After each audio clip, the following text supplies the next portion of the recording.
Welcome to the Living Proof Recovery Podcast. We're your host. I'm Brian, joined by my friend Evan. And tonight, so this episode is going to air after Christmas, but Merry Christmas to everyone. So I was thinking about we're going to have a topic for tonight, and we decided to do this podcast because, or the theme behind this podcast is that it's raw and it's real and we tell the truth, right?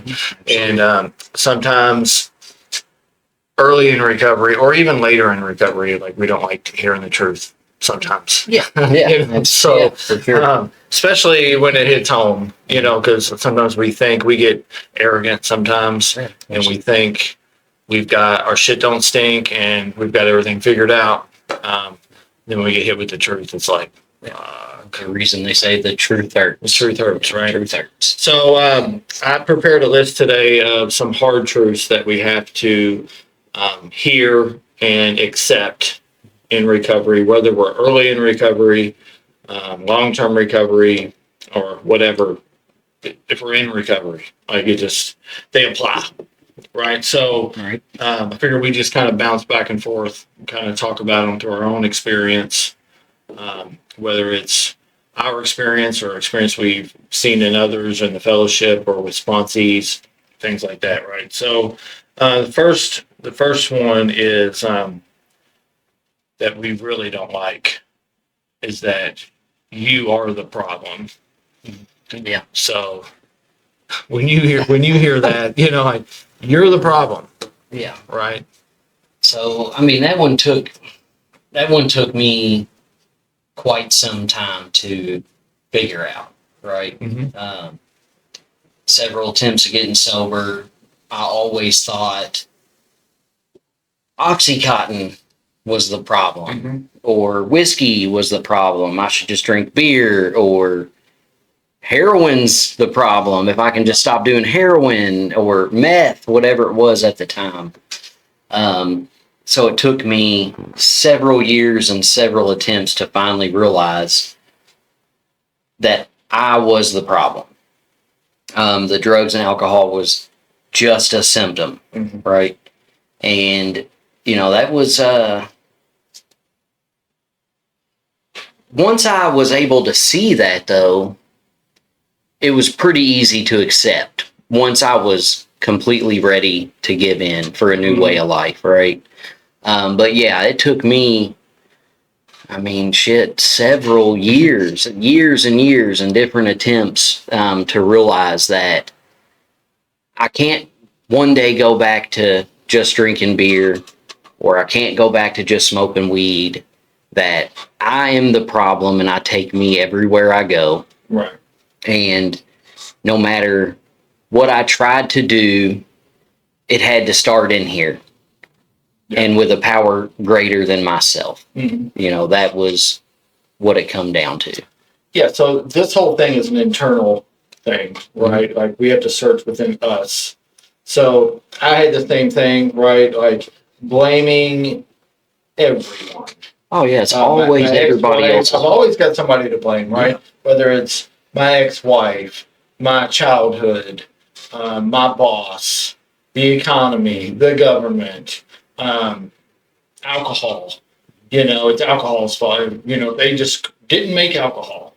If they just didn't sell alcohol, or if they just never made these pain pills, but that's not true, right? Because none of those things are the problem. Because if those things are the problem, then I don't have a solution. Yeah, I would have Right. always found another way to treat Exactly. Evan. Yeah, because if I'm not the problem, then there is no solution. Because I can't do anything about them producing alcohol and selling it.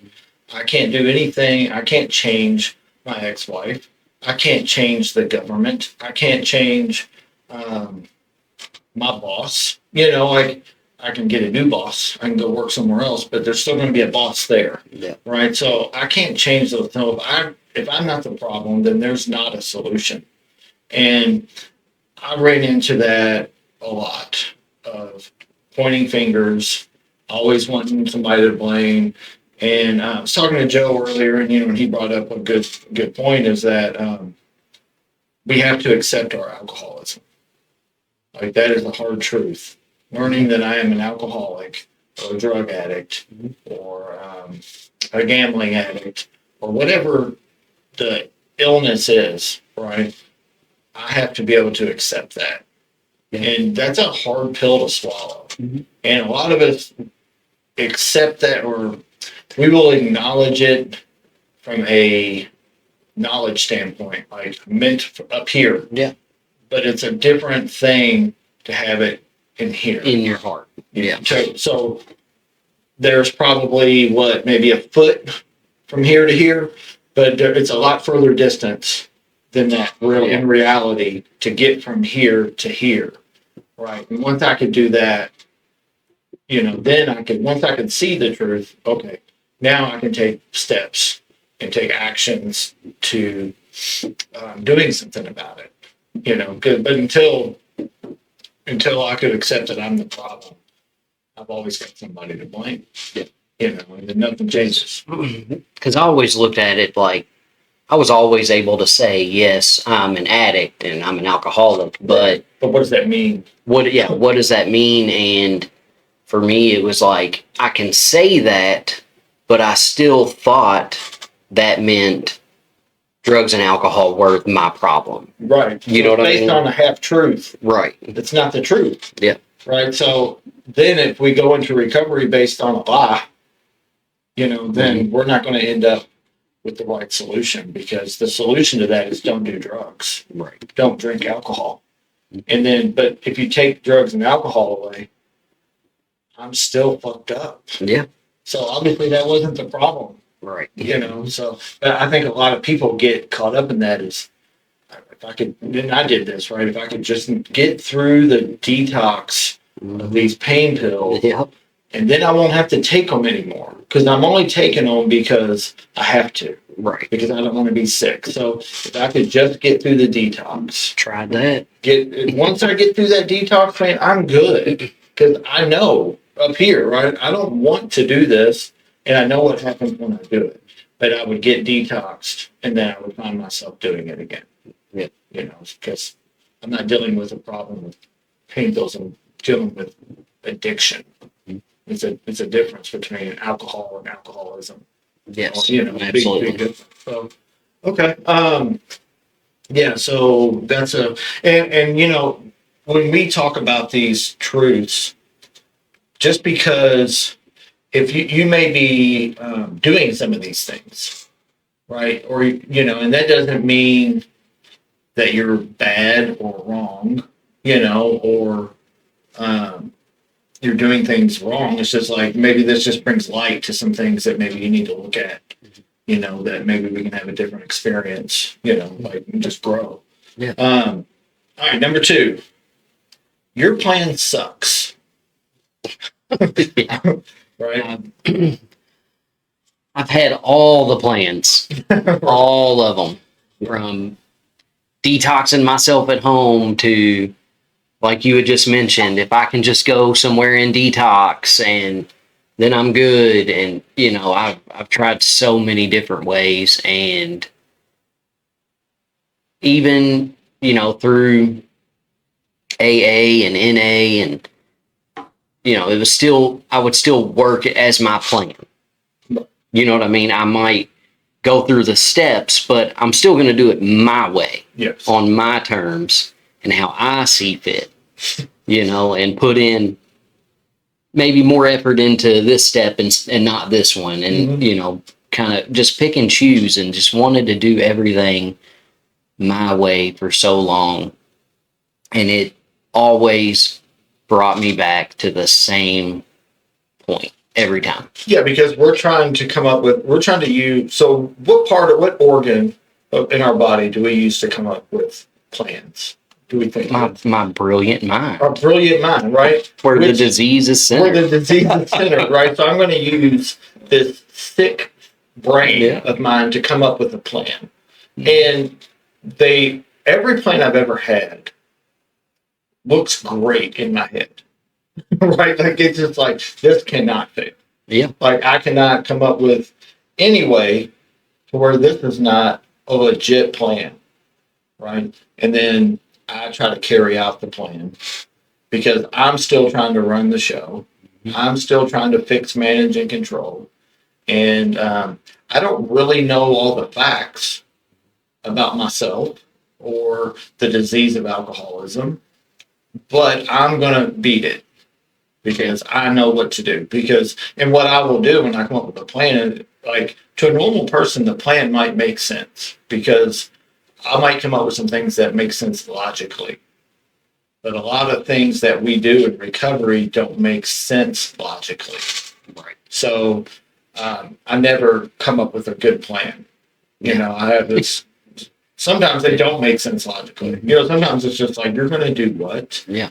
That's, Like, that's why I had to, this go around, it was like, okay, I have beaten myself down and built myself up and beat myself down just over and over again. And I was just, this time it was like hit my knees and whatever I need to do, whatever that looks like, from you and my other support group, my sponsor, and just turning it over, letting you guys show me what I'm supposed to do. Like, forget my plan.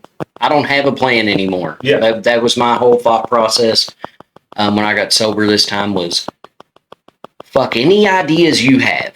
yeah, they suck. Yeah, they suck. They suck. They're terrible. You know, at that time I was 34 years old and I had been doing it my way for a long time and never got me anywhere. So I just had to give in. Or even if you do have a good idea or a good plan, you probably don't have a good idea of how to carry it out. No, I had no execution of any of it. Yeah, so it's like I might be able to prepare, but I don't know how to execute the plan. You know, so I think our plans suck. Yeah. You know, that's why we need somebody to guide us. You know, if we had all the answers, we would have figured it out a long time ago. Yeah. You know, our plans got us to where we were, wherever you're at. That's where your plan got you. You know, and even because someone I spoke to the other day that was newly into recovery, and you know, I'm just talking to him. He had all the plans. Yeah, and I'm like, hey, have you done any of this work? Well, I've done them. He's looking. I've done them on my own, and I'm like, that's dumb. Like, yeah, because you don't know, you don't even understand them. Yeah, we don't. So, but I've tried that. Yeah, you know me what I mean? too. I've tried that route, and even when it was laid out in front of me and I can read them, I still could not execute them Because there's no instructions there. right. It's just words at that point. You know. Yeah. So, all right. So your plan sucks. Number 3, there's no magic fix.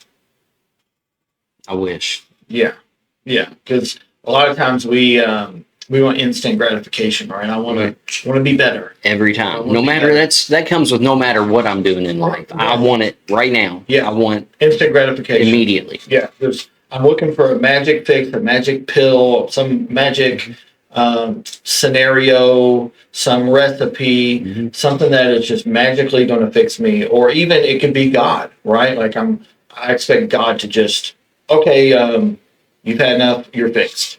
Like, well, no, it doesn't work that way. Like, God's not going to do for me what I can't do for myself, right? I have to do my part. Right. And magic, you know, I hear that word thrown around some, like magic, like wait for the magic to happen, or there's magic in this room. But magic, by definition, is illusion. It's not real, right? So I'm looking for something. I'm expecting something to happen that's not real. You know, so I'm a little delusional if I think that way. If I'm thinking that, you know, by just praying, my life is I'm just going to wake up tomorrow. I'm not going to have alcoholism anymore. Or, you know, the world is going to fall in line. You know, I'm not going to have problems. You know, it's just magic fix. I decided I'm not drinking anymore, so everything's cool. You know, it just doesn't work that way. No. Like, nothing in life works that way. No, I mean, that's like God is found with the feet. You know what I mean? Like Exactly. it means you've got to do your part. Yeah. You know, obviously we can turn it over to our higher power, but takes action on our part. Yeah, there is a fix. Right. but it's not magic. Yes. And it's not going to just happen. Mhm. We're not going to, or we're not going to catch it like through like osmosis, like just being around Right. other people who have it. Now we need to be around other people who have what we want, so that we can learn from them. When Jack's barking, Yeah. so we need to be around these people for sure. But just being around them isn't enough. Right. We have to do what they do. Right. So it's kind of like an analogy that I like to use with guys. It's like if I go to the gym and just watch people work out, am I going to get in You're shape? gonna get jacked. Yeah, bro. like, I'm just going to be swole, right? Yeah, Because I've been here every day. Sit in the corner and eat tuna. Yeah, been here every day watching you work out.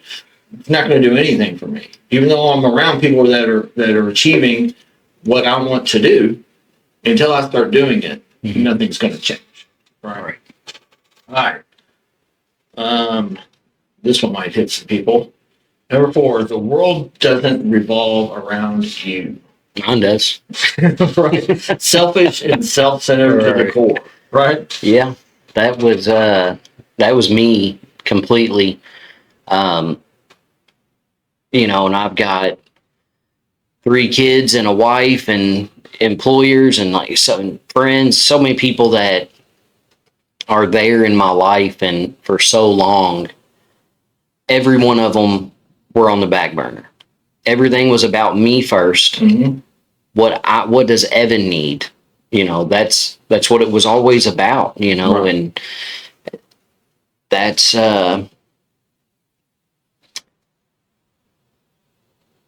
I could see that pretty early on. That wasn't a hard one for me Mhm. to be like, man, you're a selfish asshole.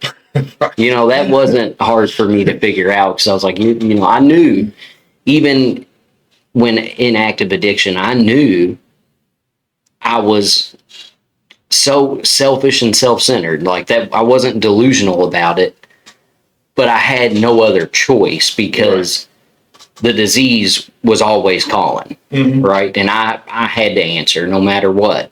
I had to answer when it called. But through this work and the 12 steps, you know, that's what it's about, is being able to be of service to other people. Yeah. Like, self needs to be right sized. Absolutely. Because it's out of whack. It's huge. Yeah. And There are certain aspects where we still have to be a little selfish at times. we're not saints. Like there's Right. going to be times when we're going to be selfish. Yeah. Like when it comes to staying sober, Right. like I have to put my sobriety first, Right. or I'm not going to be there for my wife and kids and my mom and dad or you guys or Right. work. Like, But in it's a not- way, that's not selfish, right. because your family benefits from it. Mhm. So in a way it is, Yeah. right? But in a way it's not being done in a selfish way, Right. right? So what made me think of this is we were at that meeting a couple weeks ago, and the gentleman that you were just talking about was talking, and or maybe he had shared in the meeting, and there's ways that we can be selfish sometimes that we don't identify as being selfish, Mhm. and like some of them are easy to see. It's like, yeah, I stole the money from you because I want to get out. I'm Right. being selfish, right? But there's stuff like, why are you asking where I'm going? Mhm. You should not ask me where I'm going because I've been sober for 72 days. Yeah. How dare you? And it's awful selfish of me to Yes. get annoyed by you caring about me. Like that's very selfish. Yeah. Like that's the world revolving around me. Mhm. Like I'm not taking someone else's thoughts, feelings, experience into consideration, because all I'm thinking about is, well, I know what I'm doing. I know what my intentions are. So you should be okay. Yeah. You should trust me because I know what my intentions are. But we burn these people. So the world doesn't revolve around us. They've been hurt by our addiction as well. So they have to heal. But I'm only thinking about my healing. I'm not thinking Yeah. about my family's healing. Right. Because Yeah. that's very important too. Yeah, absolutely. I mean, it's a family disease. We talk about it as, it's a family disease. Mhm. So it affects everyone that we come in contact with. Mhm. I mean, not just our family, but once I realized that the world doesn't revolve solely around me, then I can start to see the truth. I can start to see maybe those things won't annoy me so much. Yeah. Because it's like, oh, okay, well, they feel that way because they care about me. Should I really be mad at them for caring about me? No. But also, I've put myself in this situation. Yeah, and I think for a lot of us, especially as men, we take, especially early on, we take that differently when we're not in the work, right? And it's just kind of like, I'm a man. You don't need to question me. I'm grown. Yeah, I don't need a babysitter. I don't I'm a need grown-ass man. Yeah, like, and I think it's natural to feel that way in the beginning. Yeah. Oh yeah, I mean, I felt that way. Yeah. But somebody had to sit me down and just be like, yeah, Mhm. these are consequences. Like, Yeah. you're going to have to show people Mhm. over an extended period of time that you're doing the right thing. Yeah. It's not just, I shouldn't have to tell you where I'm going because I'm going to a meeting. Yeah. The world doesn't just revolve around us and our recovery. Mhm. Like another thing is like people, other people may drink, other people may do drugs. I might go to someone's house or my family at get-togethers. Like it's not their responsibility to not serve alcohol Right. at their house on 4th of July because I'm sober. Yeah. Absolutely. But sometimes we think it is. Like, I can't believe my roommate is. Yes. Expecting other people to change their lifestyle Yeah, because of what we do. Yeah, Right. yeah. And I mean, that's just the world revolving around me, So, all right. Number 5, just not drinking isn't the goal. No, not at all. And I used to think that was the goal. Well, I'm sober. Yeah, I'm sober. Like that's, Yeah. but like we talked about, it's real easy to, when we go through treatment, we get, little 30 days under our belt, we're feeling better physically, Mhm. And I remove the drugs and alcohol. But like we said, I'm still selfish and self-centered. Dishonest. I'm still dishonest. I still have troubles with anger, resentment, fear. Mhm. All of these things are still there. Yeah. And now they're more amplified. I can feel all of them now. All right. So that's the goal of it's very dangerous when we go into it and we're like, man, the goal is just not to drink. Yeah. Because that's not the problem. Like we talked about on the very first one, that's not the problem. Right. It's not recovery. No, I'm the problem. So it's time to do something about that problem. If we have to put in some action, put in some work, take the suggestions, get involved, help other men. How do we get to that point to help other men and women? We do the work. Yeah. We fix internally, and it's a 3-part disease, Mhm. right? Mind, body, and spirit. It's time to heal in all these areas, not just removing the drink and drug. Yeah. So, early on, that's the goal. It's like job number 1 is I can't put nothing in my body, early on. But once we've, like you said, put a little bit of time under our belt, and by a little bit of time, I mean a little bit, Right. like 30 days, something like that, just out of treatment, maybe. Like it's time to, like in the steps, it only talks about alcohol on the first step. Have a step. Half a step. Have a step. That's all it talks about it. Because the rest of it is about living life Mhm. and being free and how to think and behave and react, and to interact with people and re-enter the mainstream of life is what the book says, right? So that's what it's about. It's about how to feel peace, freedom. How do I just live a normal life? a non-selfish life, a life where I'm not full of fear. Like, because if you take away what I identified as the problem, right, is the alcohol.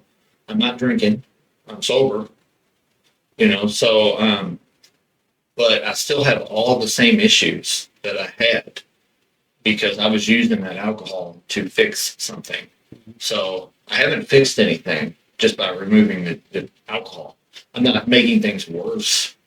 I'm not pouring gasoline on the fire, but the problem is still there. Yeah. So the obsession is still there. The physical part isn't there, but the obsession's there, the irritability's there, the fear is there. All of those things are still there.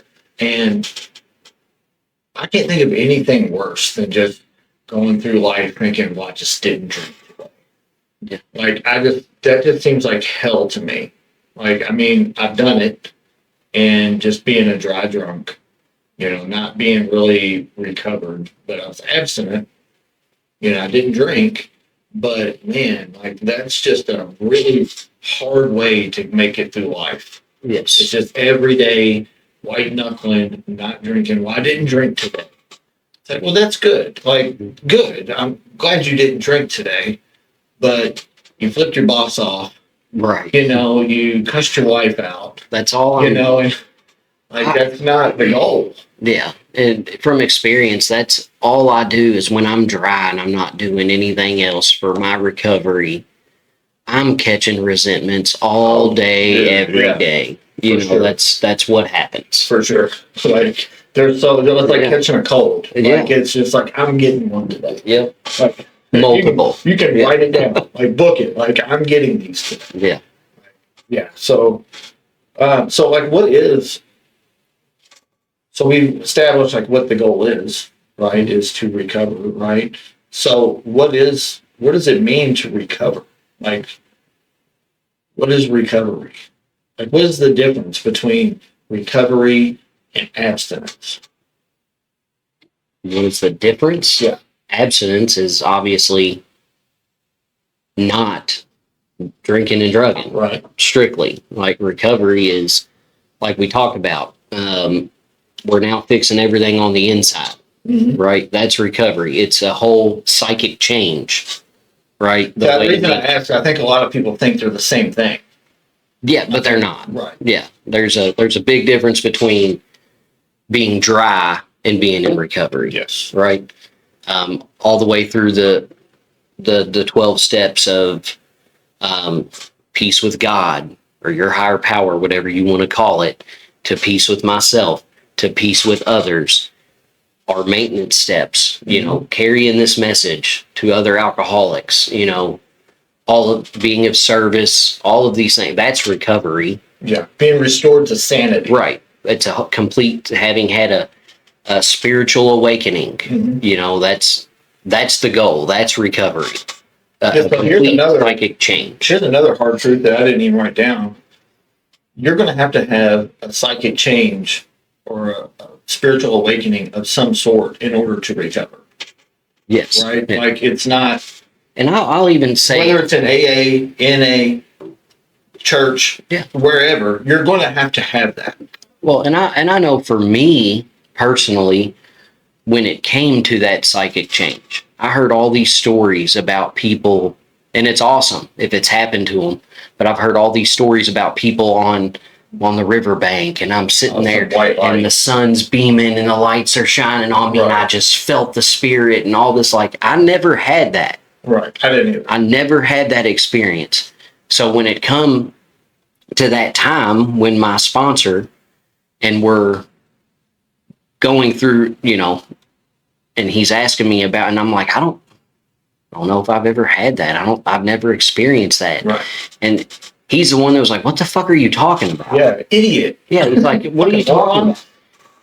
Are you stealing from your family anymore? Are you lying Right. to everybody about everything? Like all these different things he starts naming, and I'm like, well, no, I'm not. I don't have to lie Changed. anymore. I don't have to steal. I can, Are you a different person? are you a different person? And I'm like, well, yeah, I don't do all this. He's like, that's a psychic change. Yeah. So change in thinking. Yeah. Change in Mhm. thinking. Like that's all that this It's like, is. so you have had a spiritual awakening, Yeah, just might be different than some of the stories you will hear along Right. the way. right. So as a result of these steps, right? Yeah. So it tells me right there that if I work these steps, because it says in the 12th step, having had. So it means if I've gotten to that point, I will have it Right. if I work the steps, Hmm. but if I half-ass them or if I work some of them, it doesn't work. Like, I mean, I guess it could, I guess I'm sure there's exceptions to the rule, to people that, like you said, just all of a sudden they just wake up one day and things are different. That wasn't my experience. No. So I can't really speak on that. I believe that it happens, but I think it's very few and far in between. Yeah, and that once it was explained to me that way, I was able to look back, even in certain situations that had happened throughout my time being sober and in recovery. I was like, that was a God moment, and I might have overlooked it. Yeah, oh, for sure. I might have just we have them overlooked every it. day. Yeah, And we have like, but what's an important thing to understand is I can't live off the food that I ate a year ago. right. Right. So I need to continue to have these experiences. Like, so I had a spiritual awakening almost 5 years ago. I can't rest on my laurels and live off of that awakening. Right. I need a spiritual infusion. Like I need food, right? It's like, it's my life source. It's my food. So like someone told me that analogy one time. It's like, can you live off the food you had a year ago? It's like, well, no. It's like, okay, the spiritual experience is the same way. Like it'll carry you, like, Yeah. but you need to have new ones. Like, and I have them myself and I have them through others as well. Like I see these things like working with others. Like I get to have these new experiences with God and through them. That's really a cool thing. Yeah. Right. All right, so that's a great transition into this next one. Is step 12 isn't optional. I mean, we never complete it, right? It's kind of hard to work the steps if you don't work the 12. Right. And what does the 12th step say? Yeah, having had A spiritual awakening Yeah. as a result of these steps. We carry this message. It never ends. We carry this message, and it doesn't matter. Like right now, for me, I don't have any sponsees who are actively working the steps, Right. right? And I haven't taken a sponsee through the steps in a while now, honestly. So You've tried. Just I've ones that tried. haven't. And some, Right. we're going to lose more than For sure. more sponsees and then stick around, Right.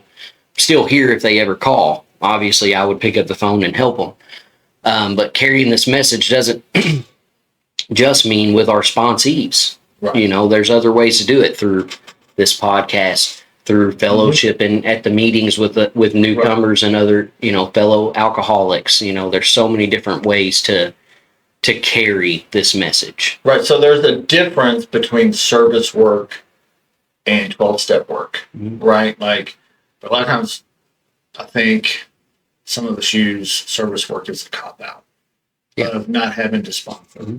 Because whether it's because we're afraid, and a lot of us, that's the problem, is we have fear,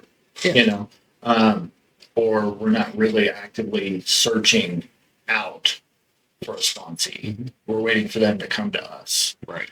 So service work makes 12-step work possible. So like when we do things like this, or if we go to a treatment center, or if we're the greeter, or if we're chairing the meeting, it puts us out there, right? It gets us connected with potential prospects to sponsor, right? So service work is important, and we all have to do it. But it's not the same as 12-step work, because 12-step work is actually carrying the message to an alcoholic who still suffers, right? So it's a newcomer, right? I have to work with somebody new, right? So I think like the wording in the steps are important, right? Like having had, so that's the prerequisite, right? To work with somebody is that I've had the spiritual experience or spiritual awakening or psychic change, right? I've had that. So that's the only thing that I have to have and able to do that.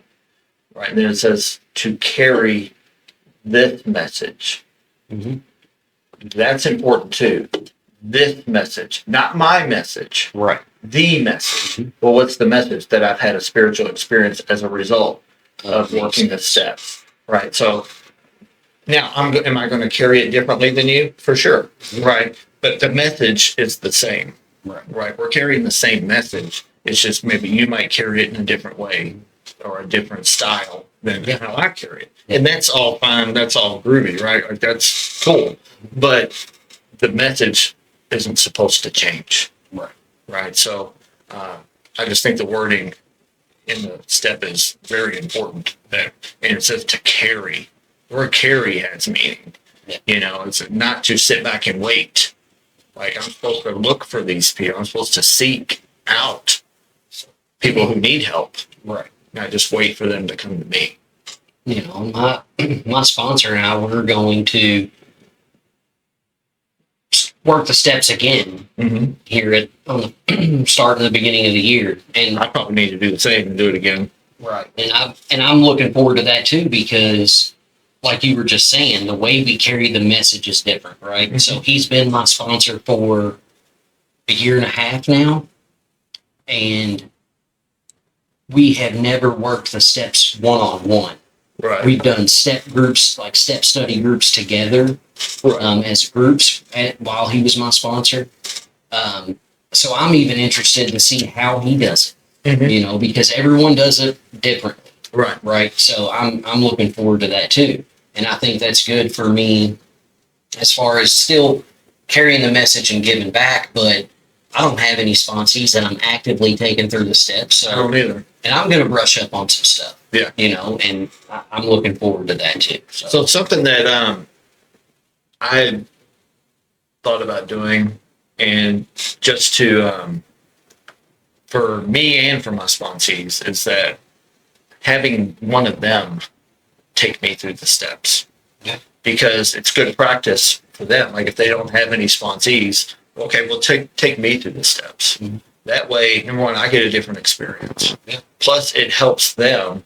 And then that way, if there's something that they're missing out on, that I can kind of help them tighten it up for when they do get a sponsee.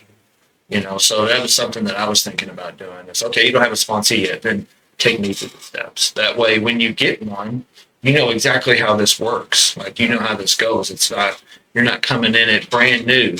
You know, you're coming in with a little bit of working knowledge on how to carry it out.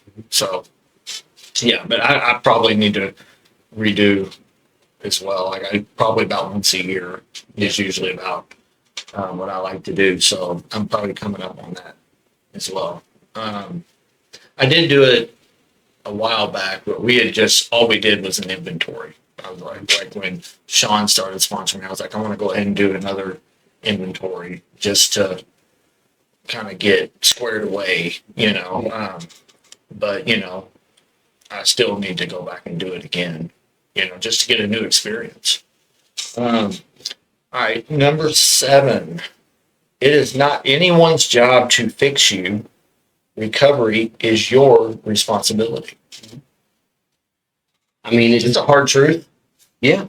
And I mean, it just Fix me, Evan. Come on, fix me. All right.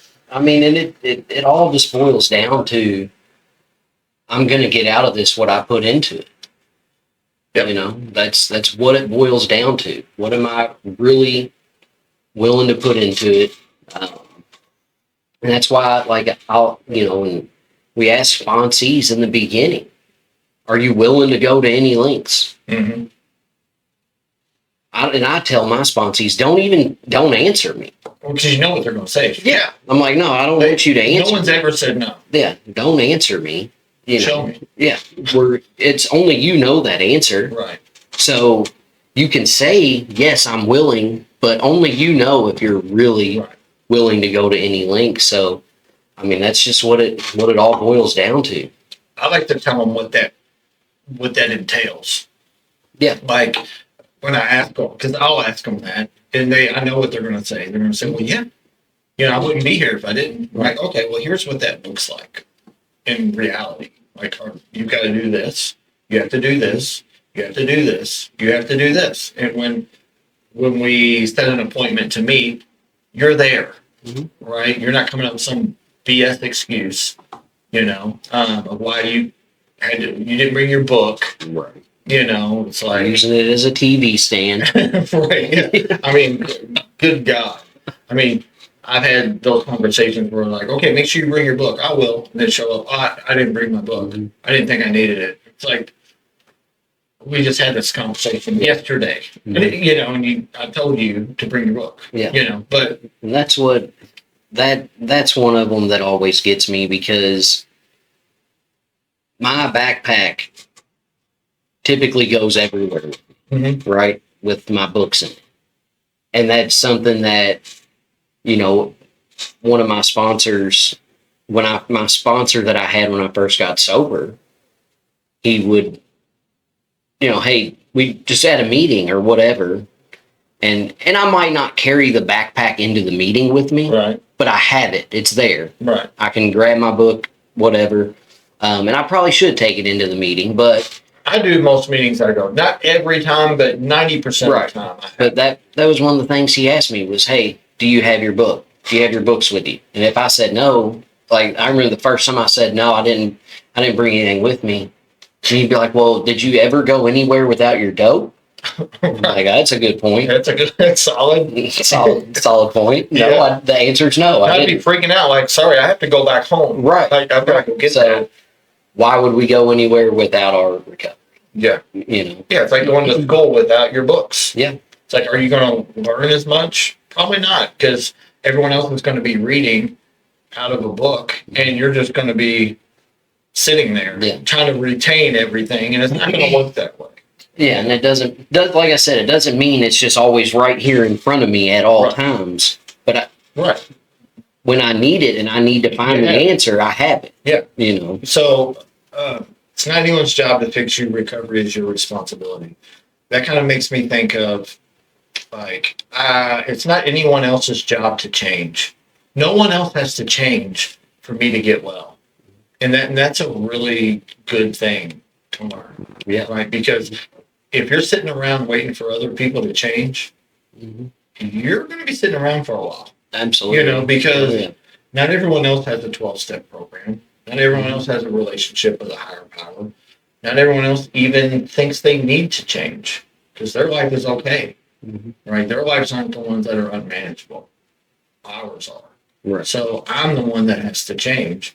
So it's no one else's responsibility. It's no one else's job to tell me that I need to go to a meeting. It's no one else's job to tell me I need to call my sponsor.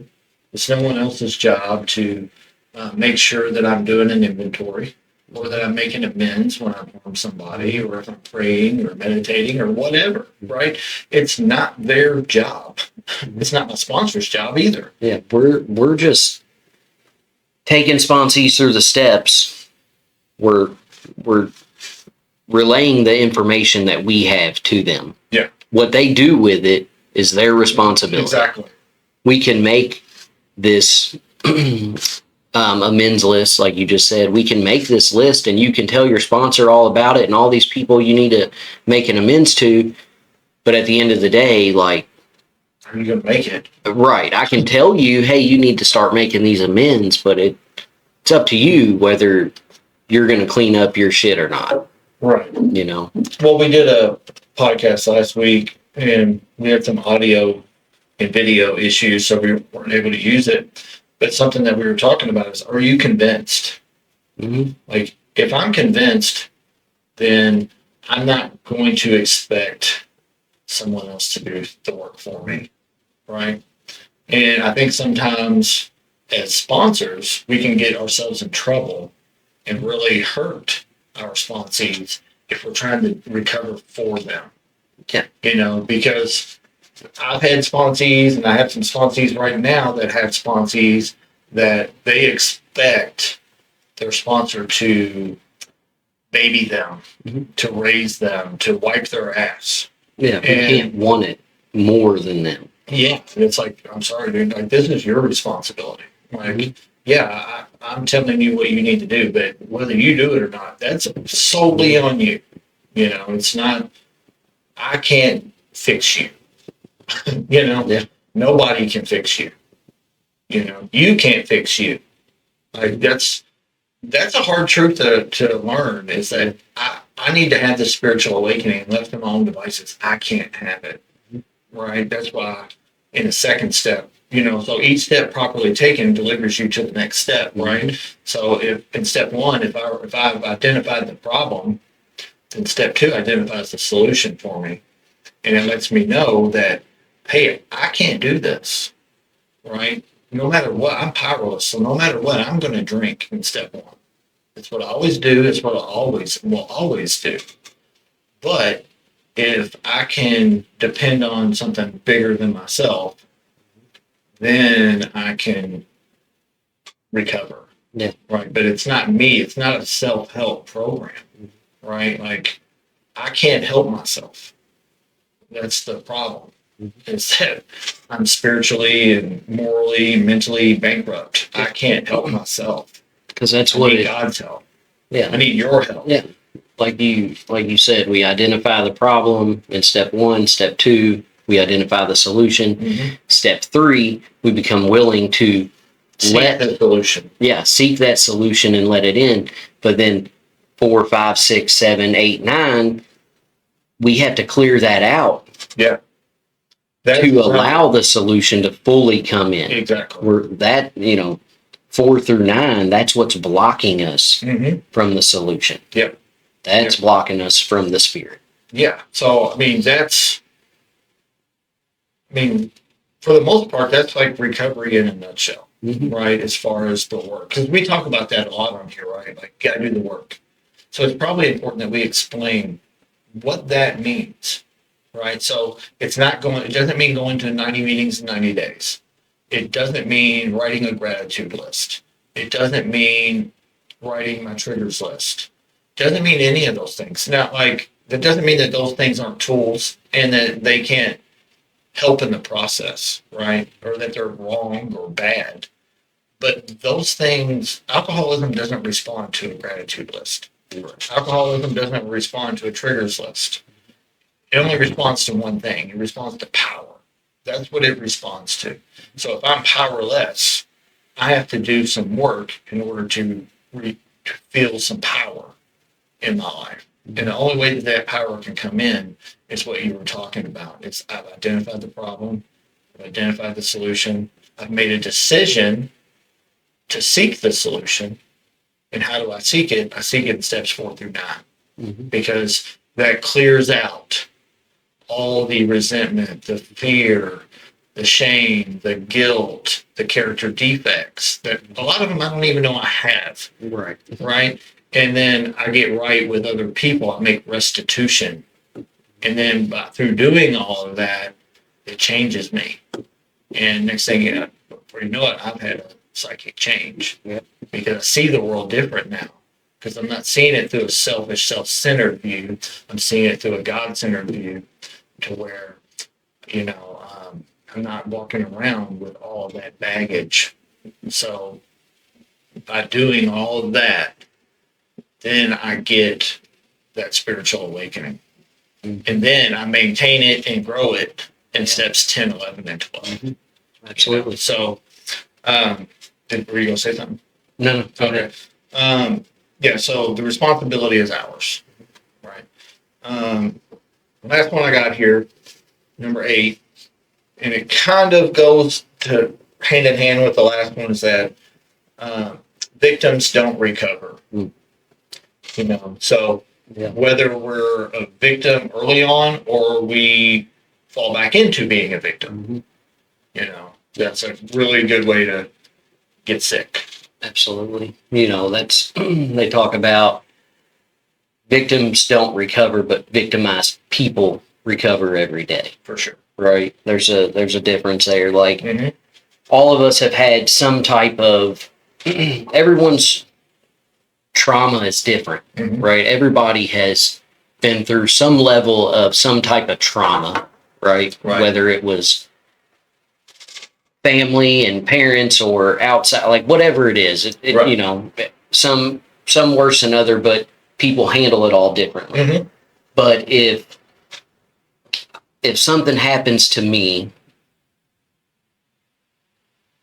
30 years ago when I was a child, and I cling to that and I stay a victim and this is what happened to me, this poor me, this is what happened, I can't recover that way. No. I just can't. It doesn't work like that. I have to be able to look at what happened and understand, like, it's not okay, Right. whatever this situation is. Maybe I should have used an example or something. I don't know, but a lot of people will hang on to these traumatic events, Mm-hmm. and they can't free themselves from it. Yeah. We have to be able to work with a sponsor, a therapist, whoever it is, and free ourselves from that. It's holding us back, Mm-hmm. right? We have to be able to look at it for what it is and learn how to fully understand it and embrace it. And, okay, so this is what it is, and I'm not going to allow this to hold me back anymore. Now, where do we go from here? Right. That's where the work comes in, Yeah. right? And that's how we get past it. Mm-hmm. But if we stay in that poor, pitiful me attitude, we can't. That's continuing to block us from the spirit. Exactly. Right. That's all That's it is. exactly what is happening. Right. It circles back. Right. Because, like, say I work through some things through the process of 12 steps with my sponsor, maybe with a therapist, and I work through these things and I get free of them. Now, fast forward a year and something else pops up in my life, something unfortunate, some life happens. Mhm. Like, who knows? It doesn't even have to be something traumatic. It can be something mundane. Your car broke down. Yeah. Whatever. And then I get in this poor, pitiful me, this self-pity, right? And number one, if I'm in self-pity, I'm relying on self, Mhm. right? So it's the root of our troubles, right? So I'm already back to square one, and then self-pity usually gets manifested through resentments. I get angry, because, this isn't going the way that I want it to go. Poor pitiful me, I'm the victim here, and then I can't ever see the truth in anything or do anything about it because it feels good sometimes to be a victim. Yeah. Like, there's some power in being a victim. Like, I don't have to do shit as a victim, because poor pitiful me, and then what happens is I get sicker and I get sicker because that resentment grows and my justification for that resentment grows and I just stay sick. And then I end up harming people, whether I'll flip out on my wife or at work or at a customer or some innocent bystander because I've got all this shit piling up.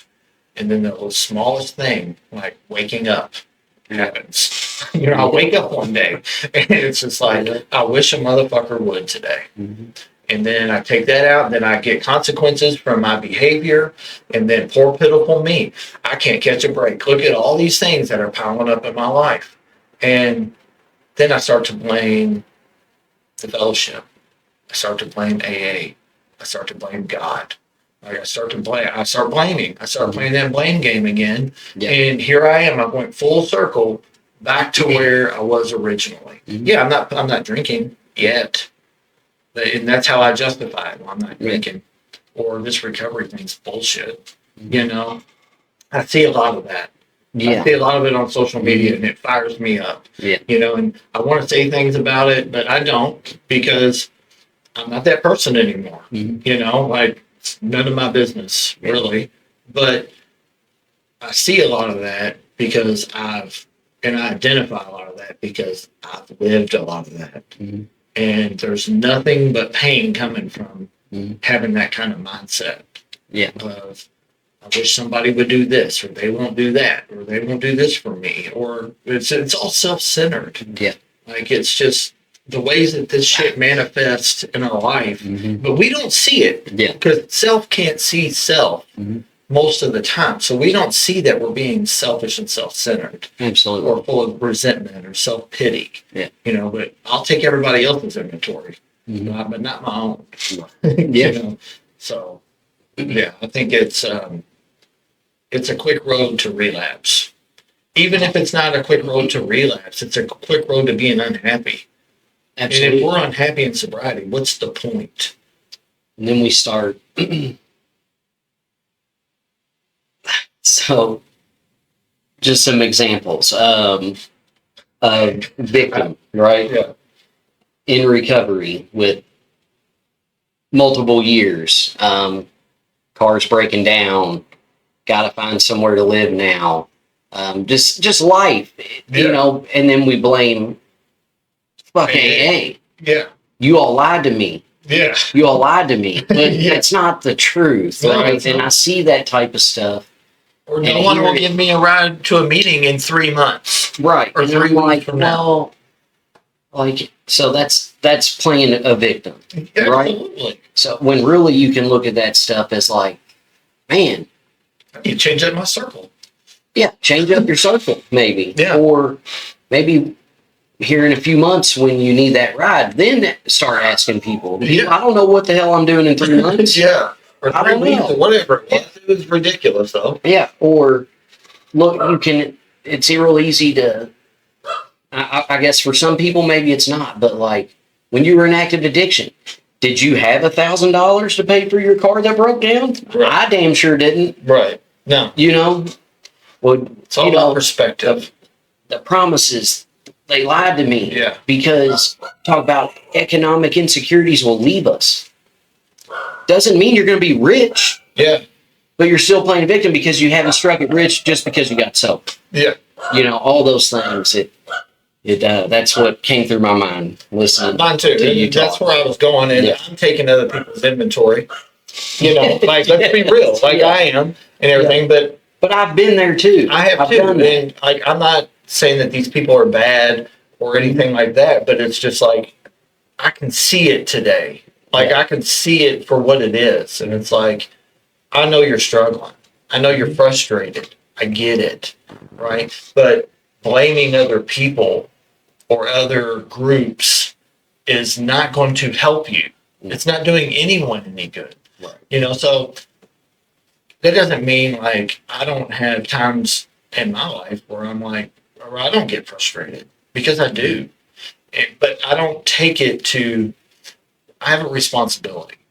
I believe that I have a responsibility. Number one, to the program, to the fellowship, to guys that I sponsor, right? How would it look if I went on social media and was saying all these things like this? And the guys I sponsor are going to be like, what the fuck, dude? Yeah. Like, what have you been teaching us? Right. You're Yeah. not living by, you're not practicing what you preach.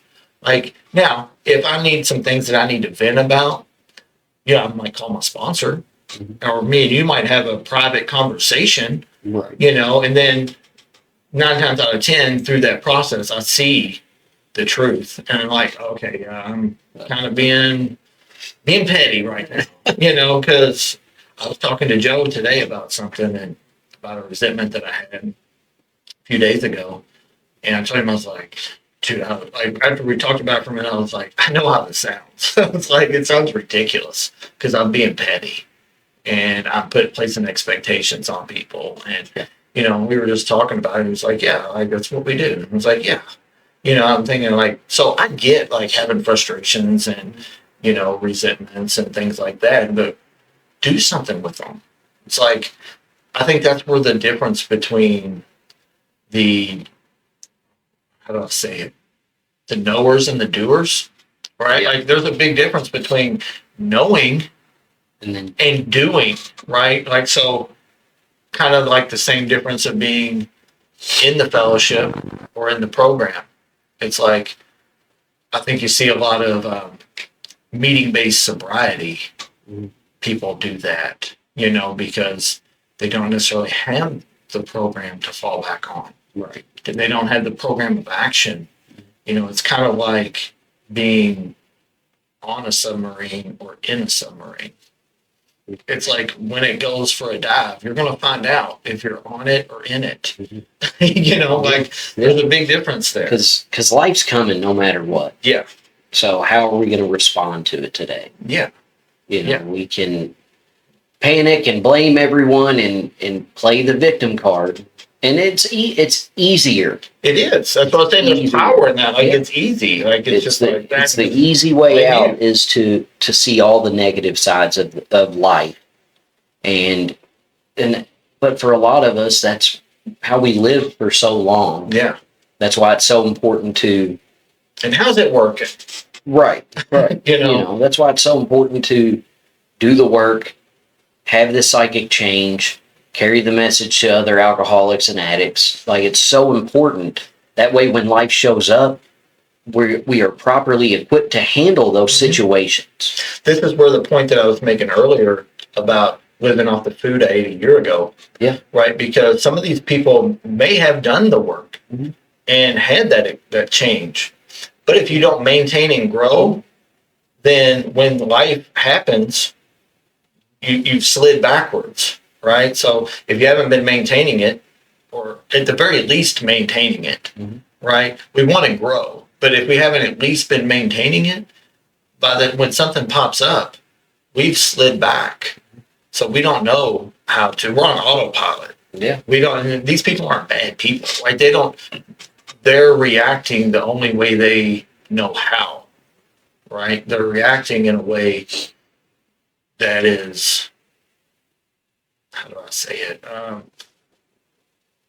It's not spiritual. Yeah. Right. So they're reacting that way, but they're expecting things to change. They're expecting everything out there to change. Yeah. When what's really going on when we have a resentment is there's something going on inside me Mhm. that I'm not okay with the world. Yeah. You know, so that's why we got to take a look at ourselves and not what other people are doing. And that's what's the saying that it's, yesterday I was smart and I wanted to change the world. Today I'm wise and I want to change myself. Ooh, I've never heard that. I like it. I mean, it's true. That's the truth, right? Yeah. That's the truth. Yeah, because I mean, where does it all start? It starts with me. Mhm. You know, I can't change you. Yeah. I can give you suggestions, but I can't change you. Yeah. You know, I can work on myself though, and have the way that I perceive the world, and realize that the things that we say, like our words have power, right? So we have to sometimes understand who our audience is. You know, like we have to understand who our audience is when we do this. Mhm. Like our audience for the most part are people that are looking for a way to change their life, to look for a path on how to recover. Mhm. Right. So we speak very openly, honest, and straightforward, right? Because that's what those people need to hear. They need to hear the truth, right? But if I'm posting something on social media, I have to understand, even though I'm somewhat right in just needing to vent, right? I could be talking to someone who has 8 days sober. Yeah. And they can say, oh man, you've been sober for 3 years? Yeah. Or 10 years or whatever. And your life's like, you're saying this. So why would I even go to that fellowship? Why would I even go to AA if that's what it gets me? Yeah, because But that's not the truth. no, you know. it's not. And that's why it's so important to find a place for you. Yeah. Yeah. Yeah. If I'm having something happen and I need a ride and I'm not able to drive and I need a ride to and from meetings, or even I've had car troubles. I need a ride. Somebody give me a ride home all the way in Bardstown from Louisville. Like, I've got people I can call Right. that will help me out today. If I need a ride to a meeting, they would come pick me up and take me to a meeting if I can't get there. Right. And if you're in a fellowship there's so many different meetings out there. If you're in a fellowship and you're in that situation and not one person from that set group is willing to help you out, Get a new group. right? Guess what? There's Yeah. hundreds, thousands of other Yeah. groups, Or call an Uber or call an Uber. Right. to a But, different group. yeah. You know, like, I mean, there's ways around these It's things. important to find your group. Yeah. Like just because it might be my group that's for me doesn't mean it's going to feel Right. that way for you. Yeah. You know, and it is what it is. Yeah. You know? Yeah, I think, you know, like, so a lot of things that we're talking about are defects of character, Mhm. right? So, defects of character, to keep it simple, are just tools. They're tools that I use to get what I feel like I need to be okay, right? So, a defect of character in this example would be attention seeking, Yeah. right? Or self pity, Mhm. defect of character. I'm looking for attention. I'm looking for someone to validate how I feel because I can't be wrong because I have a lot of us, this is me included, have this defective character of always needing to be right. So the way I feel needs to be right. So if I feel slighted by the fellowship, or if I feel slighted by God or AA or my support group, whatever, I need to justify, I need to validate that feeling because if that feeling is false, then there's something going on with me, right? So I have to be able to validate that. So the way that I do that is through self pity. I do it by being a victim. I do it by pissing and moaning. I do it by because the squeaky wheel gets the grease, right? Yeah. So if I complain enough, someone will justify it or validate or say that or co-sign it. Someone will say, "Yeah, that's bullshit. Everyone there should have gave you a ride." Yeah. It's like, well, maybe they should, but maybe they can't. Yeah. Or maybe I didn't ask enough people, or maybe out of 40 people, I asked the 8 that couldn't do it. Yeah. You know, maybe the other 32 could have. Yeah. You know, maybe I didn't ask enough people. You know, it's not their job to get me to a meeting. Let's just be real. Like I said, it's no one else's responsibility. Yeah. It's yours. And, Find you a know, way there. Figure I the fuck know- out. I'm blessed to have a group of guys to where, like, I might call you and tell you something, and then you might be like, "Yeah, that's bullshit, man." Right. And then I can tell Joe the same thing, Right. and he can be like, "Yeah, that's bullshit." But Right. what Yeah. are we going to do about it to Yeah. fix what the fuck's going on with you right now? Exactly. He might know, okay, yeah, that's kind of bullshit, but what are we going to do about it? Yeah. You know, It's already happened. it's good to, right, it's good to have people in your corner who are going to do that. Yeah. They might understand why you feel the way you do. Right. Like, yeah, that is bullshit. Doesn't That's mean your what I'm- feelings aren't valid. Right. But, okay, so what are we going to do about it? Yeah, but at the end of the day, fuck your feelings, right? Because I guarantee you, if you needed a way to get to a meeting, right? And if I couldn't get you to the meeting, if Tony couldn't get you to the meeting, if you called 5 or 6 people or whatever, and we couldn't get you to the meeting, guess it's still your responsibility to Yeah, find a way yeah. to the meeting. Yeah. And it wouldn't be like, well, you know what? So I'm done with my support group because, you know, the time that I asked them to jump, they didn't say how high. Right. You know, and that's just not, it's just not reality. Yeah. You know, like, should people be there to help? Yeah. Doesn't mean they can always just drop what they're doing or help you. Mhm. You know, here we go back to the world doesn't revolve around you. Yeah. You know, it's kind of funny how these all tie together. You know, Right. it all Yeah. ties back to selfishness and self-centeredness, right? So, all right, so that was all I had. I think it was a good conversation to have about these hard things that we have to acknowledge and accept in recovery. But, you know, it is what it is. Yeah. You know, like I think you said it the other day, how free do you want to be? Mhm. You know, so it's really what it comes down to. So, I want to wish everybody out there a Merry Christmas, Happy New Year. Will we have an episode before New Year's? This one will probably come out before New Year's. This one will. will. Yeah, dates. I don't. Days. Yeah, Just days are days. hard. Days are hard. Yeah. Yeah. Numbers are hard. Days are hard. I think it'd be New Year's Day, wouldn't it? I think so. Yeah. New Year's Day will be one. I keep thinking today's Friday. So. Yeah.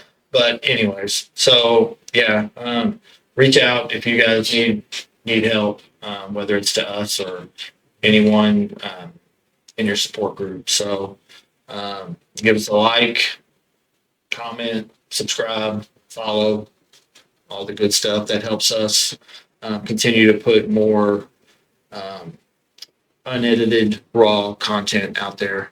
So, and yeah, that's all I got, man. Okay. Sounds good. All right, thank you guys. Merry Christmas. Merry motherfucking Christmas. Thanks, guys. Thank you.